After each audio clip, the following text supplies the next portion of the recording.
Before I even begin, here's the timestamps for this video with each section. When I use large text like this, that means that the video has started a new section. When I use smaller text like this, that means that the video has started a new subsection. This video is divided into larger sections that have subsections in them. This video essay is organized in an easy-to-watch way. I hope this helps with your viewing experience. Welcome to part 3 of How BTS ARMY Revolutionized Fandom, the video series. This is the finale of your introduction into BTS ARMY. This is the meatiest part of the introduction, with the information that'll probably grab you the most. We're talking about ARMY's real-life involvement, insightful content, and online presence. Parts 1 and 2 are linked down in the description. You need to watch those before you watch this one. As per usual, this video is about ARMY, the global powerhouse of a fandom for the South Korean music group BTS. We're going through donations, studies, and all that good stuff. Settle in, because you're in for a ride. Wait, I almost forgot! Hi, you can call me Crystal. I make fandom history and culture crystal clear for you. The aim of this video is to educate, analyze, and understand. Remember that if you have any questions, you can message me on Twitter or Tumblr. Alright, let's go! Real-life involvement. In real life, BTS ARMY is involved with a ton of donation and humanitarian work. There are armies in a plethora of professional fields who associate their ARMY identity along with what they do in real life. People are able to be proud of liking BTS and finding connection through that. This real-life involvement accumulates from the strong sense of community ARMY has cultivated. Being an ARMY is a fandom identity one can be proud of because of the positive connotations people make for it. No other fandom does this at their level. Donations, journalism, studies, breaking barriers, and opening opportunities, no one does it like ARMY. One in an ARMY. Quoted from their own website called oneinanarmy.org, One in an ARMY is a fan collective of volunteers around the globe, driven by their shared interest in global superstars BTS and the idea of using their collective power for global good. They seek out nonprofit organizations worldwide and harness the power of ARMY into giving micro-donations over a 1-month period. Their motto, I am one in an ARMY, plays with the idea that many people giving small donations can create a substantial impact when they work together. One in an ARMY represents ARMY's strengths as a fandom. They take these messages BTS has presented to them from the Love Myself campaign, their music, and their words, and uses the strength of a connected fandom to drive good into the world. BTS are role models for ARMY. They donate tens of thousands of dollars to causes they believe in, and use their influence positively. BTS member Jin is a member of UNICEF Korea's Honors Club. RM and Jimin have donated to schools, contributing to the education of thousands of students. J-Hope donated to Child Fund Korea. Suga has donated beef to orphanages and the Korea Pediatric Cancer Foundation. Then, BTS as a group has donated to multiple causes, such as anti-violence with their Love Myself campaign and the Crew Nation campaign. One in an ARMY takes BTS's example with donations and good deeds and helps ARMY follow in that example. Like many other things I've talked about with ARMY, they take these basic things that many fandoms have, then fully realizes those things' potential. They've hit the roof of possibility within fandom, and now are raising the roof. One in an ARMY is the representation and standing point. Its creation is possible due to the strong connection within ARMY and the good examples put up by BTS. Everything I've discussed in this video accumulates to One in an ARMY, which is a perfect example of what happens when you revolutionize a fandom. You get something that's able to better the world from it, and be involved in real life positively.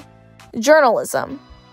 Although the general public's typical view of ARMY is crazed teenage girls, there's a ton of adults in the fandom. There's also no issue with crazed teenage girls liking something, and that's a whole other video to talk about. The fandom is both adults and teenagers. BTS and ARMY is not void of thoughtful, insightful, introspective content. It's flourishing and such compared to other fandoms, and the general public takes notice. Rich articles and opinion pieces are written about them, along with ARMY themselves writing those things. People write about BTS on Medium, an online publication website with a mix of amateur and professional writers. The Need for Responsible Journalism by Luke Waltman delves into the views ARMY journalists and writers have on responsible journalism and BTS. They emphasize the importance of research about the group's history and artistry while providing their own examples of people doing such. There's also consideration of what journalists can do moving forward to engage with BTS, their music, their content, and their fandom productively. The Curious Case of BTS, How Journalism Mistakes Production for Manufacture by Sarah C. is a comprehensive elucidation, or clarification, of who BTS is, what K-pop is, and why Western media views both those things incorrectly. It frames BTS's music and process as a generational movement with narrative and cinematic focus. Both these articles explain the xenophobia and racism BTS face in the music industry. BTS differ greatly from the labels those who do not understand them try to put on them. These articles are written by ARMYs who have a greater cultural understanding of how BTS are treated by the media. They strive to combat ignorance with their own education. And people write about BTS in general media as well in contemplative ways. Here's the Washington Post, the Los Angeles Times, Time Magazine, New Musical Express Magazine, and the list goes on. People do professional talks, presentations, and lectures about them, or including them too. Local Journalism is Crucial Now, What's BTS Got to Do With It by James Ford is a TED Talk that goes into the importance of local journalism in creating trustworthy news sources. Asian Cool Sociology Class is a class lecture by Dr. Sam Richards at the Pennsylvania State University. In his lecture, he discusses Asian culture and BTS comes up as an example around 25 minutes in. He asks the class who knows the band, and a majority has no clue who they are. This was in 2018, by the way. He then takes the opportunity to broaden the student perspective on Asian media. There's also other lecture videos from the class that are super interesting to look into. One about the Korean wave in particular could be interesting for you. BTS and ARMY Growing Together, Fighting Together Against Prejudice is a lecture by Ji-young Lee, a professor at Sejong University. She wrote the book BTS Art Revolution and explains the message that BTS spreads. She talks about their musical evolution while hitting on some key points about BTS and ARMY's relationship with each other. These videos show a professional interest in BTS and ARMY. Their history and interactions want to be studied and understood to contribute to education, journalism, philosophy, and humanitarian understanding. Fandoms aren't usually viewed this way. The media and general public are dismissive of them. ARMY subverts expectations and garners interest with thought behind it. ARMY-associated accounts. Yeah, this part of ARMY's organization in real life involvement is kind of insane when you think about it. No fandom before has really done this at a scale and structure as ARMY has. If you look on Twitter, there's ARMY-associated accounts for lawyers, teachers, dietitians, cooks, musicians, writers, doctors, artists, and just so much more. ARMY is effectively able to divide but keep the fandom together. These accounts are meant to enrich people's lives and conditions under ARMY. There's a lot of trust due to that, leading to an even stronger sense of community amongst people. Being an ARMY is an entire identity and becomes so much stronger than a like or interest. These types of accounts show development that doesn't happen with fandoms that don't have the core organization and numbers that ARMY already has. However, you can see the influence on other fandoms adopting these types of accounts into their fan culture. It's incredible and encourages fandom itself to become more mainstream and seen in the public eye. Here are some examples of ARMY-associated accounts. ARMY Academy provides 24/7 free academic tutoring for ARMYs. It has a large central account and smaller accounts focused on specific subjects. Bangtan Scholars is another wonderful account that connects ARMY with higher-level thinking and education. They make articles, information, and analysis accessible to all ARMYs. ARMY Engineers and Architects Union is a place for ARMYs interested in the engineering field. ARMY Medical Union is for those interested in the medical field and science. BTS ARMY Bar Association talks to people about law and connects lawyers with each other into their own community. They provide easy-to-understand legal commentary on interesting topics for ARMY too. All these accounts are run by ARMY who want to connect what they do in real life to the fandom. It also opens opportunities for younger ARMYs to expose themselves to a wide variety of topics and find the resources necessary to excel in them. Other fandoms don't expand into involving real life with their fan identity so heavily.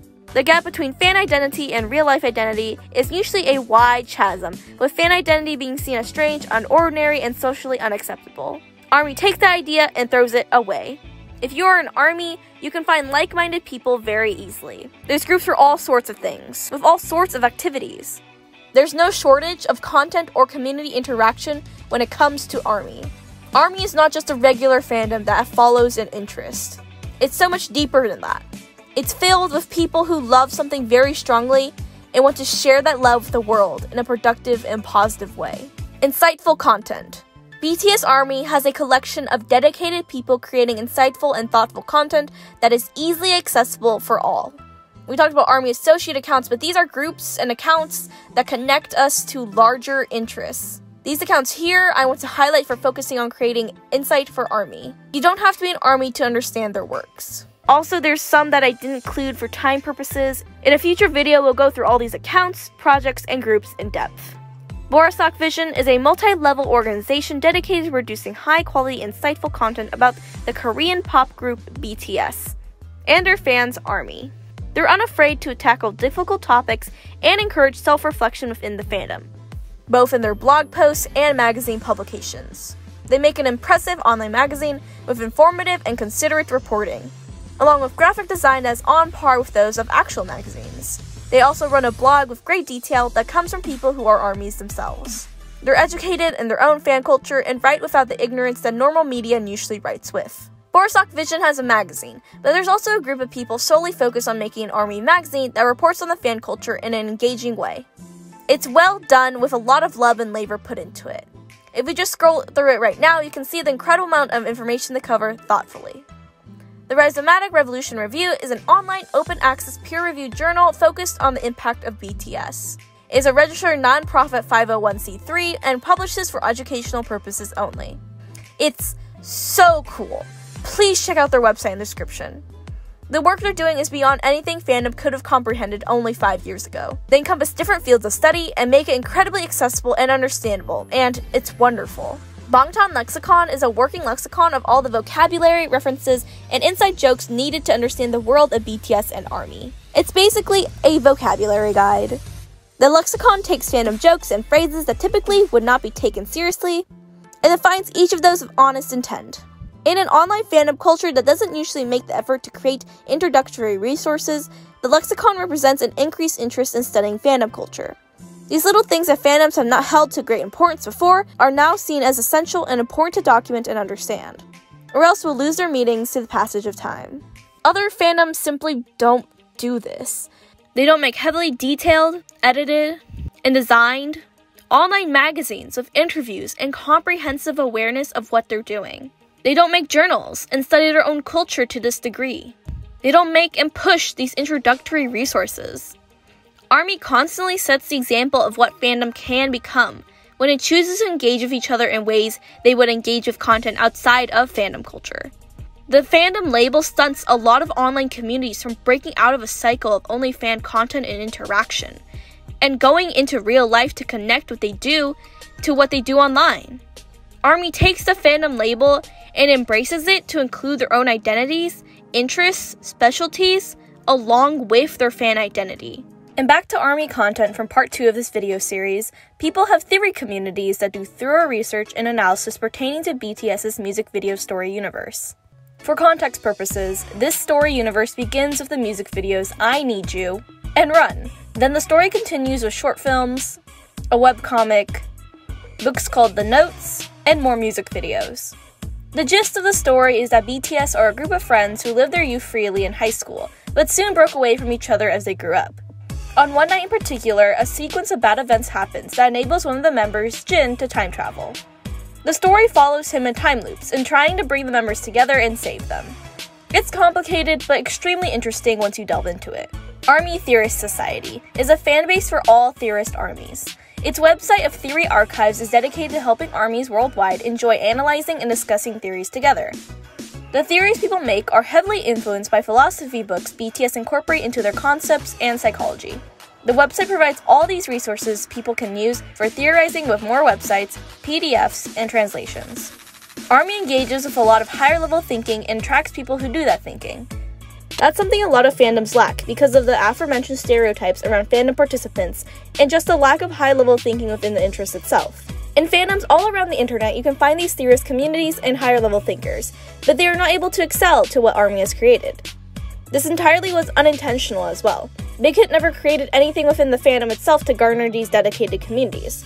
It was all from the fans who found interest and worked together to make what they wanted to see in their fandom. ARMY is not void of insightful content. They are flourishing in it. Online presence. Twitter. BTS ARMY are known for their ability to easily trend hashtags and phrases, amass millions of likes on BTS's tweets, and be ever present across Twitter. If you simply mention BTS or one of its members, You can end up with an ARMY replying with an info card or their latest music video. ARMY is everywhere on Twitter. The presence on Twitter is incredible. It's active and visible. In a Medium article posted by Research BTS, ARMY created at least 140 BTS-related worldwide Twitter trends in March 2020. BTS has over 30 million followers on Twitter and some of the highest tweet interaction rates. They're constantly mentioned and have been #1 on the Billboard Top Social 50 chart for 205 weeks. It's more now by the time of writing the script.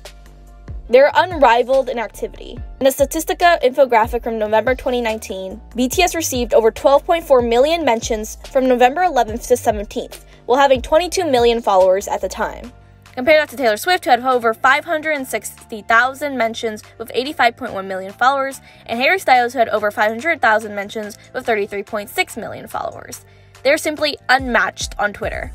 In a Twitter cultural insight on fandom, expressions of fandom increased 233% from January 1st, 2016 to December 31st, 2019.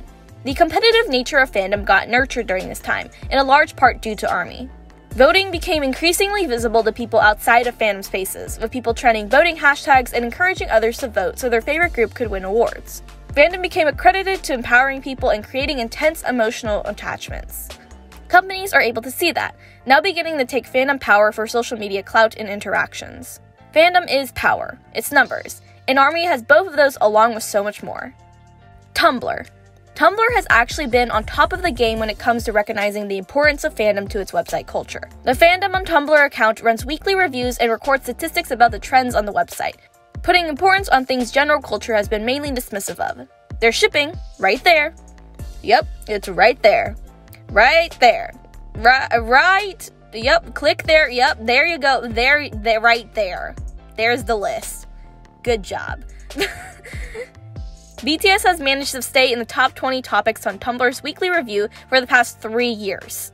3 times 56, you do the math. That's a long time. Their longevity is comparable to the other fandoms on Tumblr. But ARMY is different. Probably more comparable with a fandom like Avatar: The Last Airbender, ARMY has been around for 7 years now. It's managed to grow and last for a fandom lifetime that is much longer than the average. Usually fandoms come and go with their content. Take for instance the sudden disappearance of the Mystic Messenger fandom in 2017. They rise quickly in their beginning, then fall just as quickly. However, ARMY's fandom growth has worked differently, where in the beginning they weren't that big and then exploded with growth. This is evident in Fandom Metrics in Depth K-pop from August 21st, 2017. K-pop is the only music genre with its own fandom metrics list. Every other genre gets lumped into the general music list. This in-depth analyzed these statistics from January 1st, 2017 to August 6th, 2017. So please take that into consideration before I speak more. One important thing to note is how Tumblr was the main place for fandom culture in 2017. Really, only K-pop culture has taken off a lot on Twitter and other platforms.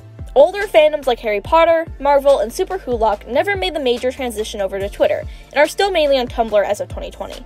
2017 Tumblr was before the 2018 adult content ban, and numerous issues with the Tumblr staff. Due to this content ban and issues, Tumblr lost a lot of users, and fandoms began to transition from having their main home on the closed-off and media reportless website of Tumblr, onto the website of the here and now, with some of the most media coverage, Twitter. There's links in the description for more about this if you're interested. This means we're going on 2017 Tumblr, where fandom is thriving on the website and growing with the introduction of anime like My Hero Academia, shows like Voltron Legendary Defender, and also the height of ARMY's conflict with other K-pop fandoms. This 2017 in-depth should be understood as a growth point that saw ARMY's numbers as unprecedented and surprising. And these numbers are still growing. It never expected ARMY to grow to what it is now. With the in-depth, during this 6-month time period, BTS were the 8th highest trending tag on Tumblr, with the next highest trending K-pop related trend being #Bangtan at number 17. Names of other groups are blurred on this list out of respect and to prevent negative comparison. The link to the full list is in the description. At this time, out of 200 million engagements, BTS took up 40.10% of that, estimated to 80 million engagements. On Tumblr, BTS doesn't even have an official account. No one has official accounts on Tumblr, except Tumblr. It's a free game there. You can't even see people's followers on the website. ARMY has consistently been engaged with each other in creating content without an official account guiding them, or even fan bases really. The biggest fan base is the Bangtan account, and all it does is give out official information and translations. ARMY dominate on Tumblr, trending the BTS tag to number 1 whenever new content is released. due to them creating GIFs, GFX, and other content to reblog and interact with. Tumblr, although no longer in the limelight of fandom, is still significant to understanding how fandom is developing and how ARMY especially makes changes and sets precedents. To trend BTS and keep their tags active, ARMYs engage with each other in creator networks and groups to encourage content creation. It keeps these tags consistently flooded with content and prevents content drought that makes BTS fall off trending charts and succumb to newer fandoms. Reddit. Other than r/Kpop of 656k users as of November 2020, Reddit's r/Bangtan has accumulated over 170k users. This is significantly more users than any other K-pop or music group subreddits. ARMY's ability to be present on the website that contrasts from the fandom's main platform of Twitter is evident of the fandom's diversity once again. Different types of fans with different platform preferences are able to make their own spaces on social media, even without official incentive for Big Hit. r/Bangtan acts as a place to get information and to discuss friendlily with other ARMYs. Its culture and activities are more controlled than moderators on the subreddit. Nevertheless, it's still able to grow and create its own platform-specific fan culture there. There's also more than just r/Bangtan for BTS-related subreddits. YouTube. The ARMY YouTube community there is large and diverse with all sorts of content creators. Millions of views are gained on compilation videos, and streaming culture helps BTS gain billions of views over their dozens of music videos. ARMY broke the record for the most viewed video in 24 hours of Dynamite, amassing over 101 million views. They broke the music video premiere record in August, but also in November, with the Life Goes On video premiere, gaining 3.1 million concurrent viewers. BTS also has 2 music videos over 1 billion views, which are DNA and Boy With Love. On YouTube, streaming culture allows for these numbers where fans use strategies to ensure the views don't get deleted, and encourage each other to watch videos and listen to music whenever they can for more views. Where you would probably not care if your view on a video mattered or not, ARMY and much of K-pop streaming culture banks on having every view count, and counting as many as possible to gain positive reports. For ARMY in particular, they've gotten to a point where they're breaking their own records. There is no competition when it comes to ARMY's YouTube records. No one will ever have this collective viewership power. Even if the song is an instant global hit, like Luis Fonsi's Despacito, Adele's Hello, and Psy's Gangnam Style. Without the organization and ingrained culture, no one will be able to break these records. Amino. With 2.5 million members, the ARMY Amino is one of the biggest Amino communities on the platform. The biggest is probably the Anime Amino, with 2.7 million members. I haven't talked about Amino much in this video, and that's for good reason. Amino is a platform that doesn't have the history behind it like Tumblr, or the activity behind it like Twitter. It's more closed off like Reddit, and it's pretty disconnected from the majority of the fandom. It's still significant as a community and online, of course, but it doesn't have the strong point to it like how ARMY Tumblr has content creation and Twitter has interaction. This isn't bad. The ARMY Amino really represents what ARMY would look at as a quote-unquote normal fandom. It's sharing content and interacting with each other in a more mellow setting that's cut off from the view of the general public. Amino has admins, and more control to it unlike Twitter or Tumblr, or even Reddit. The fan culture on Amino is more to the core of what fandom has originally been in the past. It's closed off, tight-knit, and the community goes about their business privately, without the eyes of media companies and entire industries. The only reason you would know about their business is from write-ups by nosy people, or maybe you're the nosy person yourself. Amino is special in that way. They're this last taste of what the ARMY fandom could have been. Whenever you go online, you will find an ARMY. You will have them in communities big and small, loving 7 guys who've shown them how to love themselves. In every online platform, fandom space, and even on their own specialized forums, ARMY will be there. BTS has managed to reach a wide, diverse audience that translates to a fandom who reaches an even wider audience wherever they go. It's crazy. You get why I couldn't give you an estimate of how big BTS ARMY is during the introduction of this video series now? You can't put a number on this accurately. Conclusion. So what does this result in? Organization, circulation of fandom narratives and attitudes, diversity, content creation, real-life involvement, insightful content, and online presence are all there. They combine together to form ARMY. ARMY is not ARMY without one of these things. They become the biggest, most diverse, most inclusive, and most organized fandom because of these. Fandom has been a niche for years. There may be conventions and groups about it, but it's not socially accepted. Sports are socially accepted. You can yell and scream about football and soccer, but don't do the same for your interests like TV shows and books, because that's weird for some reason. Fandom culture stemmed from Star Trek, and really got cultivated in the early 2010s to become what it is now. A large part of that is anime fandoms who have conventions. Then, organizations like Fandom Incorporated help connect fandoms with wikias of information. Finally, the organization Transformative Works helps protect fandom content that drives fandom interaction. However, ARMY will be the final push to put fandom culture into mainstream media. ARMY has allowed fandom to grow and become a culture that is known and normalized. They're accessible and visible. In the future, we're going to see some changes in fandom culture, and a lot of that is going to stem from what ARMY has done already. They're the blueprint. They're writing the history books. They sufficiently prepared fandom to be introduced to larger culture in a consumable way, and we're going to see how other fandoms follow suit. It's a revolution, a cultural shift, and a generational movement with new interests taking over. I'm just here for the ride, and I hope you can join in watching it happen. Thank you for watching this video. The Mono Thoughts channel is focused on encouraging you to think. I created this video because I wanted to input my own opinion about the ARMY fandom as someone who actively studies fandom culture, although not professionally, and takes great interest in its history. Fandom history and fan studies is relatively new to the professional field. To understand it, we have to pull from records that are missing messages and screenshots, and often lost to the buzz of the internet. People can't understand fandom history or culture or even K-pop that well. And even if they do understand K-pop and music and industry, they don't understand fandom. But you have me. I'm your missing perspective. Hi, you can call me Crystal, and I'm probably your typical idea of a person in fandom. I'm a 16-year-old girl who likes a boy band. There's so much more to me and fandom itself, though. I can help make fandom history and culture crystal clear for you. So stick around. There'll be more videos in the future. They'll delve into the complicated workings behind ARMY, K-pop, and fandom. We're going to fill in the blanks and answer some difficult questions. This series isn't over yet. This is only the introduction.